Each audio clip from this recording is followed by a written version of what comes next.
Hello friends, अगर मैं आपसे पूछूं 48 और 18 का जीसीडी बिना कैलकुलेटर के, क्या आप सेकंड्स में निकाल सकते हैं? इस वीडियो के एंड तक ये कॉन्सेप्ट बिल्कुल क्रिस्टल क्लियर हो जाएगा। जीसीडी सुनते ही अगर थोड़ा कंफ्यूजन होता है तो इस वीडियो में मैं आपको नाइव मेथड से लेके यूक्लिडियन एल्गोरिदम तक स्टेप बाय स्टेप समझाने वाला हूँ। इंटरव्यू में जीसीडी का क्वेश्चन आता है तो क्या आप ब्रूट फोर्स लिख देते हैं? इस वीडियो के बाद आप सिर्फ एफिशिएंट अप्रोच कॉन्फिडेंटली लिख पाएंगे। चलिए पहले समझते हैं जीसीडी क्या होता है। जीसीडी का फुल फॉर्म होता है ग्रेटेस्ट कॉमन डिवाइजर। सिंपल शब्दों में दो नंबर्स का सबसे बड़ा नंबर जो दोनों नंबर्स को कंप्लीटली डिवाइड करे वही उनका जीसीडी होता है। अगर हम एग्जांपल लें 12 और 18 का तो इसका जीसीडी 6 होता है। आगे हम जब स्क्रीन पे आएंगे तो इस एग्जांपल्स को हम और भी डिटेल्स में समझेंगे। छोटे नंबर्स के लिए हम नाइव अप्रोच यूज करते हैं, लेकिन बड़े नंबर्स के लिए हम यूक्लिडियन एल्गोरिदम का यूज करते हैं जो बहुत ही इफिशिएंट होता है और इंटरव्यूज में भी काफी इंपॉर्टेंट होता है। अब चलिए स्क्रीन पर चलते हैं और कुछ एग्जांपल्स देखते हैं और नाइव मेथड और यूक्लिडियन एल्गोरिदम का कोड देखते हैं। चलिए हम कुछ एग्जांपल देखते हैं। जैसे इनपुट अगर a इज इक्वल टू 4 है और b इज इक्वल टू 6 है तो इसमें कॉमन ग्रेटेस्ट डिवाइजर इसका 2 होगा।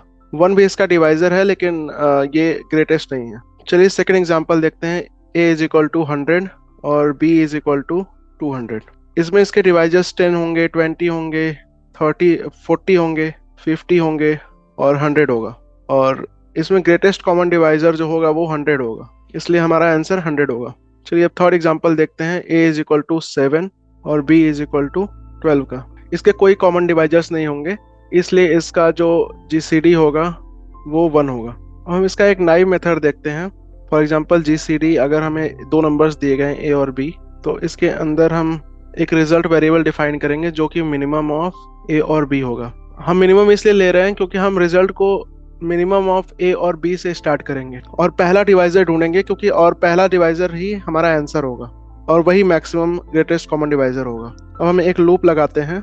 while res is greater than 0 if a modulo res equal to 0 and b modulo res equal to 0, तो हम वहीं पे ब्रेक कर लेंगे और फाइनली रिजल्ट को माइनस कर देंगे, एक माइनस कर देंगे और फाइनली रिटर्न रिजल्ट कर देंगे। यहाँ पे आप देख सकते हैं इफ कंडीशन में जैसे ही हमें एक कॉमन डिवाइजर मिला वहीं पे हमने ब्रेक कर दिया, और अगर नहीं मिला तो रिजल्ट को एक माइनस कर देंगे और फिर से लूप चलाएंगे और ब्रेक होने के बाद हम रिजल्ट को रिटर्न कर देंगे। अब हम एक एग्जांपल लेते हैं। a इज इक्वल टू 10 और b इज इक्वल टू 15 का।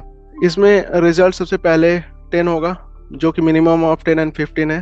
अब क्योंकि 10 ग्रेटर देन 0 है इसलिए 10 से डिविजिबल होगा, इसलिए a मॉडुलो रेस इक्वल टू 0 होगा यहाँ पे, और 15 10 से डिविजिबल नहीं है इसलिए हम रिजल्ट को एक और माइनस कर देंगे। रिजल्ट अब 9 हो जाएगा। फिर अभी भी 9 ग्रेटर देन 0 है और a और b दोनों 9 से डिविजिबल नहीं है, इसलिए रिजल्ट को एक और माइनस करेंगे 8।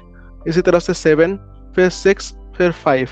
अब जब रिजल्ट 5 हो गया तो यहाँ पे 10 भी 5 से डिविजिबल है और 15 भी 5 से डिविजिबल है, इसलिए यहाँ पे हम ब्रेक करेंगे और फाइनली 5 रिटर्न कर देंगे और यही हमारा आंसर होगा। अब इसकी टाइम कॉम्प्लेक्सिटी की बात करें, ये loop maximum minimum of a और b ही चलेगा, इसलिए इसकी time complexity order of minimum of a, b होगी और स्पेस कॉम्प्लेक्सिटी ऑर्डर ऑफ 1 होगी, क्योंकि हम इसमें कोई भी एक्स्ट्रा स्पेस नहीं ले रहे हैं। अब हम ट्राई करते हैं इसे थोड़ा ऑप्टिमाइज करने का।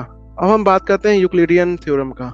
यूक्लिडियन थ्योरम ये कहता है कि GCD of a, b is equal to GCD of b, a modulo b।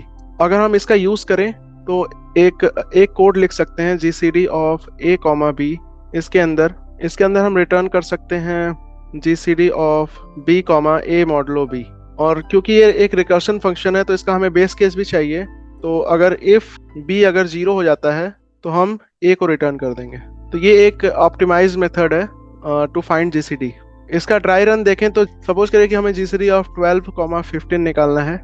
ये होगा जीसीडी ऑफ 15, 12 जो इक्वल होगा जीसीडी ऑफ 12, 3 जो इक्वल होगा जीसीडी ऑफ 3, 0। अब क्योंकि b 0 हो चुका है इसलिए हम 3 को रिटर्न कर देंगे, तो हमारा आंसर होगा जीसीडी ऑफ 12, 15 का 3। अब हम सेकेंड ट्राई रन देखते हैं जीसीडी ऑफ 10, 15।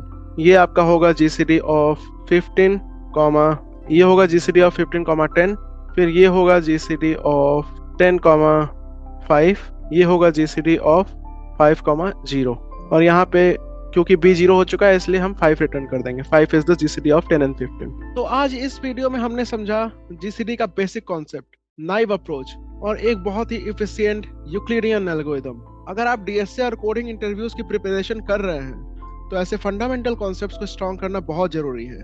वीडियो अगर हेल्पफुल लगा तो लाइक जरूर कीजिए।